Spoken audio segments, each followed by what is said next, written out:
All right, so today we're diving deep into Love Fulfills the Law. Yeah. We're exploring this article by Dorian Scott Cole. Okay. And honestly, it poses a pretty intriguing question, right?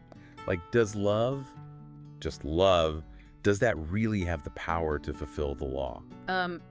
Yeah. I mean, it's a really big question. It is a big question. It's a big question, and it's an important one, I think. Yeah, and it's not just about romantic love or familial love. It's about something much broader. Right. Exactly. So we're going to unpack different interpretations of the word law itself. Okay. We're going to dive into what Jesus meant when he talked about fulfilling the law.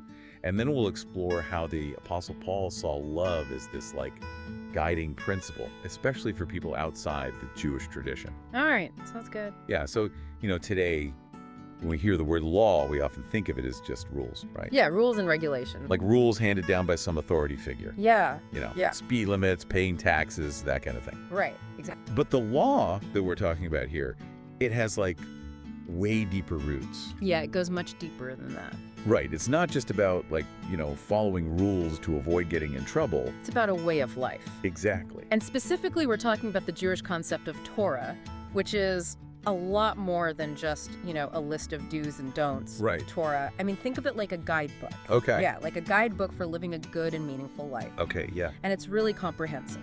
Yeah, the article mentions 613 laws, right? 613. Covering pretty much everything. Exactly. Every aspect of life. Like how you treat other people. Yeah. To rituals and societal norms. Right. Yeah. It's really the foundation of Jewish life and practice. Exactly. And it's fascinating because it really emphasizes, that treating your neighbor well is so important. Yeah. And not just in a vague, be nice kind of way. No, it gets very specific. Right. About seeking reconciliation, forgiveness, Right. offenses. Like if you wronged someone, they needed to be addressed and quickly and directly. Oh, okay. And what I find really intriguing, the article talks about this, is that offenses against God, those were forgiven yearly on the Day of Atonement. Yeah, that's a very different approach from the Christian tradition. It is, yeah. Of asking God for forgiveness whenever you need it. Yeah. Right. It shows how these concepts evolve over time and within different religious traditions. But that core idea, right, of love being so central to how we live with each other. Oh, yeah. That's already there, way back then. Oh, yeah. It's embedded in those 613 laws. Okay, so we've got this strong emphasis on love in the context of Jewish law. Right. But then you've got Jesus, yeah, who, according to the Gospels, said he came to fulfill the law. Right. So what did he actually mean by that? That's where things get really interesting. The article points out that there are actually two different Greek words used in the Bible, and they have different meanings. Oh, okay. When Jesus was on the cross, he said, "It is finished." Right. But the word he used there was tetelestai. Tetelestai, okay. Which implies completion, finality. Okay, so a specific point in time. Exactly. But when he talked about fulfilling the law, the word there is plorche. Okay, so two different words, tetelestai and plorshai. Right, and plorshai suggests a process of bringing something to its fullness, its intended purpose. Okay, so it's ongoing. Yeah, ongoing fulfillment. So Jesus fulfilled not just the law, but the whole Hebrew Bible. That's what the article argues, yeah. Like the Torah, the prophets, all of it. The whole thing, he brought all those teachings to their ultimate purpose. Wow. Yeah, it's about revealing the deeper meaning behind the law, not just blindly following it. Okay, so not about abolishing it, but deepening our understanding. Exactly, you got it. Okay, so then we have the Apostle Paul, and the article points out that he mainly worked with non-Jews. Right. Yeah, Gentiles. So how does Paul fit into all of this talk about love and the law? Well, Paul's a really fascinating figure. Yeah. He was a scholar of Judaism. Okay. Really understood the intricacies of Jewish law. Okay. But then he had this profound experience with Jesus that totally changed his perspective. Okay. And he became convinced that salvation was for everyone, not just those bound by Jewish law. So he was bridging these two worlds. Yeah, in a way. exactly. The Jewish tradition and then this new Christian movement. Right, and it wasn't always easy. Yeah, the article mentions how in Romans, he seems to really wrestle with this relationship. Yeah, he does. Between law and faith and sin. There are passages in Romans that really give you a sense of his internal struggle. Okay. Like in Romans 3.2731, he's arguing that it's faith, not strict adherence to the law, that justifies us before God. Okay. And then you have Romans 7.4:12, where he talks about how the law can actually stir up sinful desires. Oh, wow. It's almost like he's saying that the very existence of the law can create opportunities for transgression. Okay. Yeah. So it's not just about blindly following rules, but understanding the spirit behind them. Yeah. It's about grasping the deeper purpose of the law. Okay, and then in Romans 13.8:10, Paul says, love is the fulfillment of the law. Right. Wow, that's a pretty bold statement, It is. right? Does that mean we can just disregard any law we don't agree with? Well, that's a great question. Yeah. And it's something we need to explore carefully. Right. Paul isn't saying that Jewish law is wrong or meaningless. Right.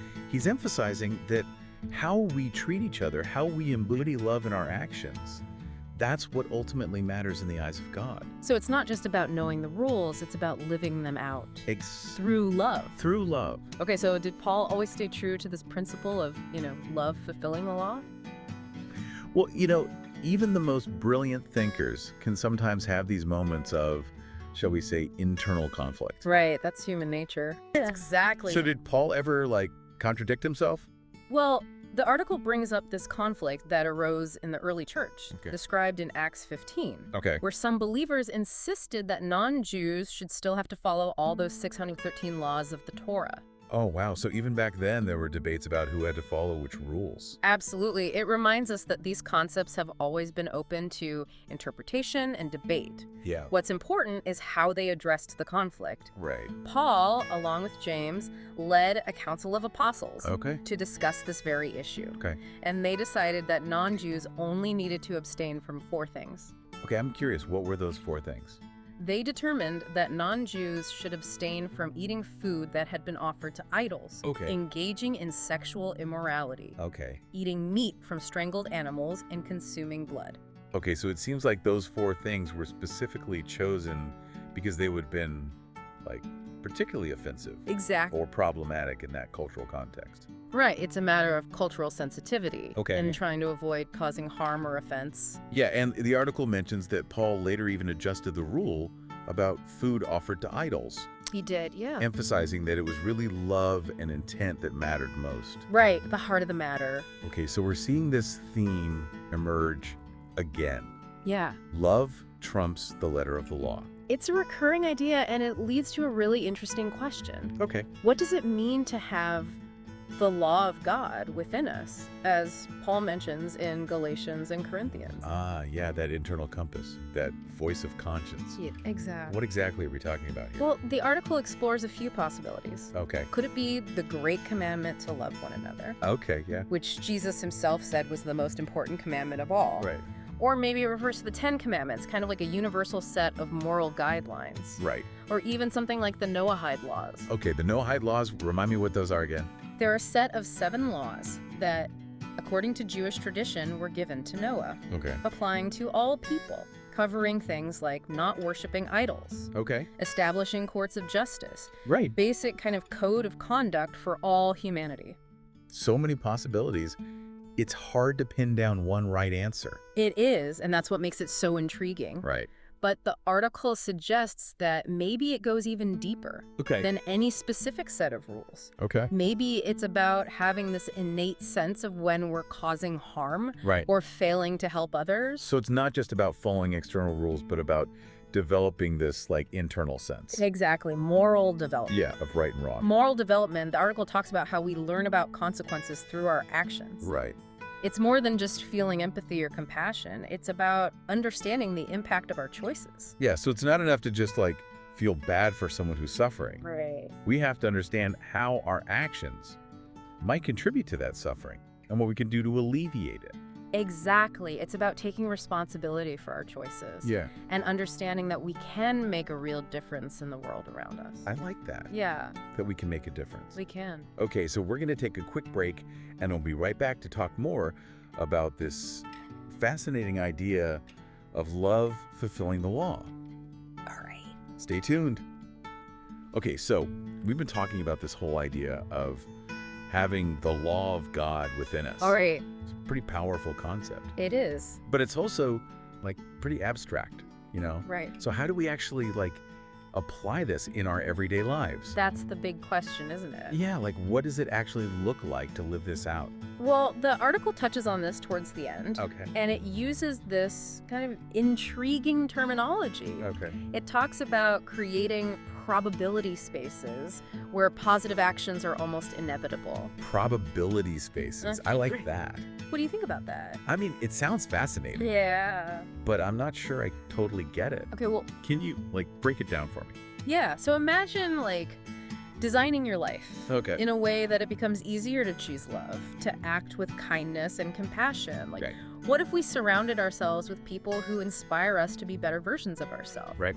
People who hold us accountable to our values. Okay, yeah. What if we created routines and habits that naturally nudge us towards generosity and understanding? So it's about, being intentional with how we structure our lives. Exactly. Almost like setting ourselves up for success, but, ethically, Right. I think the intention behind the choices is really important here. Right, because I was going to say, wouldn't that just be a form of manipulation?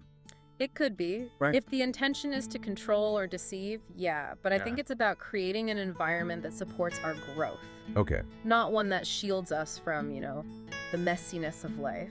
Yeah, I see what you mean. It's like creating fertile ground for love to flourish. Yeah, that's a good way to put it. But not, forcing it to grow in a certain way. Right, exactly.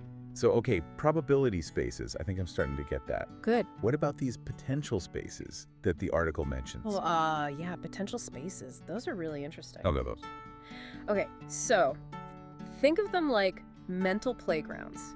Okay. Spaces where we can imagine new possibilities Okay. for ourselves and for the world. Okay. It's about giving ourselves permission to dream bigger, to envision a world where love truly is the guiding principle. So it's like stepping outside of our current reality. Yeah, And exploring what could be, exactly. It's about challenging our assumptions, Right. questioning our biases, and envisioning new ways of relating to each other and to the world around us. I love that it's about fostering this, spirit of creativity and possibility. Yeah, exactly. Okay. But how do we actually, create those mental playgrounds? That's where the real work begins. Right. The article doesn't give us a step-by-step guide. Which is probably a good thing. Right. It's inviting us to engage with these ideas in our own unique ways. Okay, so it's about personal exploration and discovery. Exactly. Okay, but maybe you could give us a few examples, what this might look like in real life. Sure, let's take the concept of probability spaces. Okay. Maybe for one person, it means intentionally seeking out opportunities to volunteer Great. their time and skills to help others. Right. For another, it might mean making a conscious effort to cultivate more patience and understanding Okay. in their interactions with family members or coworkers. Okay, yeah. It could even be something as simple as choosing to listen to uplifting music Right. instead of dwelling on negativity. Okay, I like that. Yeah, Simple things, but they make a difference. they can, yeah. And what about potential spaces? Yeah, those mental playgrounds. Right. How do we create those? Well, one way is through practices like meditation or contemplative prayer, Okay. where we create space for stillness and reflection. Okay. Another is through engaging with art. Right. Music, literature that challenges our perspective, Okay. expands our imagination. Yeah. Even something as simple as spending time in nature Oh, yeah, that's a good one. can help us connect with a sense of awe and wonder Right. that opens up new possibilities. Yeah. As you're talking about all this, Yeah. it strikes me that this concept of love fulfilling the law, Mm-hmm. it's not just about adhering to a set of rules. No, it's not. It's about a fundamental shift in how we are in the world. I completely agree. Right. It's about cultivating a heart posture of love and compassion, Yeah. a willingness to see the divine spark in ourselves and in everyone we encounter. Right. It's about recognizing our interconnectedness Yes. and choosing to act in ways that promote harmony and well-being for all. Beautifully said. So if love is the fulfillment of the law, Mm-hmm. how do we know if we're, actually succeeding at this? That's a great question. Right. And I don't think there's a simple answer. I don't believe it's about achieving some perfect state of lovingness. Right. It's a journey. It's more about an ongoing journey of growth and transformation. Yeah. It's about noticing the ways in which we're becoming more patient, Okay. more kind, more forgiving. Right. It's about acknowledging our shortcomings. Yeah. And continuing to strive towards a deeper embodiment of love. Yeah, in our thoughts, words, and actions. Exactly. So it's not about perfection, No. but about progress. Progress. Exactly. And recognizing that this is a lifelong journey, It is. not a destination that we arrive at. Right. And it's a journey we undertake not just for our own benefit, Right. but for the betterment of the world around us. Yeah, I like that. As we cultivate more love and compassion within ourselves, we naturally radiate that energy outwards, Yeah, creating ripples of positive change I like that, Rippet. that extend far beyond our individual lives. Yeah, it's like that butterfly effect, right? Exactly. Yeah, it really is amazing to think about that ripple effect. It is. You know how even our small acts of love and kindness can have this like far-reaching impact. Yeah. But I gotta admit, Yeah. it can feel kind of overwhelming sometimes. I know what you mean. Right. Like, where do we even begin? Well, that's where I think those potential spaces come in. Okay. Yeah. You know, those mental playgrounds we were talking about. Right. Where we can envision new possibilities without all the constraints Okay. of our current reality. Right. So what if, instead of focusing on how huge this all is, Yeah. we just ask ourselves, Yeah. what's one small act of love I can offer today? Okay. Yeah. You know, maybe it's a kind word to a stranger. Right. Maybe it's offering a helping hand to a neighbor. Oh. Or just taking a few moments to really listen to someone Right. who needs to be heard. I like that. You know? Yeah. It's about focusing on the micro, Yeah. not the macro. Exactly. It makes the whole idea of love fulfilling the law feel a lot more manageable. Right. Yeah. Less daunting. Yeah. Yeah. And as we practice those small acts, Yeah. they become habits. Right. And those habits gradually shape our character, Right. our way of being in the world. Yeah. It's a process, a gradual transformation, Okay. not an overnight revolution. So it's about consistency, Yeah. showing up every day, willing to choose love, Yep. even in those small ways. Exactly. I think that's where the It's real true. power of all this lies. Yeah. It's not about being some kind of superhuman, perfectly loving being. Right. It's about integrating love into our everyday lives. Okay. Yeah. It's about letting love become the lens through which we see the world, the driving force behind our actions. You know, this has been a really incredible deep dive. It has. We've explored the history of the law, Yeah. delved into what Jesus' fulfillment actually meant, and we unpacked Paul's radical message of love. Yeah, it's been quite a journey. It has. And what stands out to me is that love isn't just a feeling. Oh, It's an action. It's a choice we make every single day. beautifully said. And the beauty of it is that we all have that capacity for love within us. Yeah. It's part of our very nature. Right. It's just a matter of cultivating it, Mm. nurturing it, Yeah. letting it flow through us and out into the world. You know, I'm left with this question. Yeah. If love really is the fulfillment of the law, what does that mean for the future? Ooh, that's a big one. Right. Like, what kind of world could we create Yeah. if we all committed to actually living this principle? That's a powerful question. Right. And I think it's one that each of us needs to really sit with, Yeah. both individually and together. Right. You know, what would it look like to have communities, Yeah. societies, even whole nations guided by love? Right. It sounds kind of utopian, It does. but I think it's a possibility worth striving for. I agree. Yeah. I think that's the ultimate challenge here. Okay. To dare to dream of a world transformed by love and to actually take steps to make that dream a reality. Wow, that's a really powerful thought to leave us with. It is. Thank you for joining us on this deep dive. It's been a pleasure. Maybe we all go out there and create more of those Yeah. probability spaces and potential spaces for love to flourish, Absolutely. you know, in our lives and in the world around us. Couldn't agree more. Until next time, keep diving deep.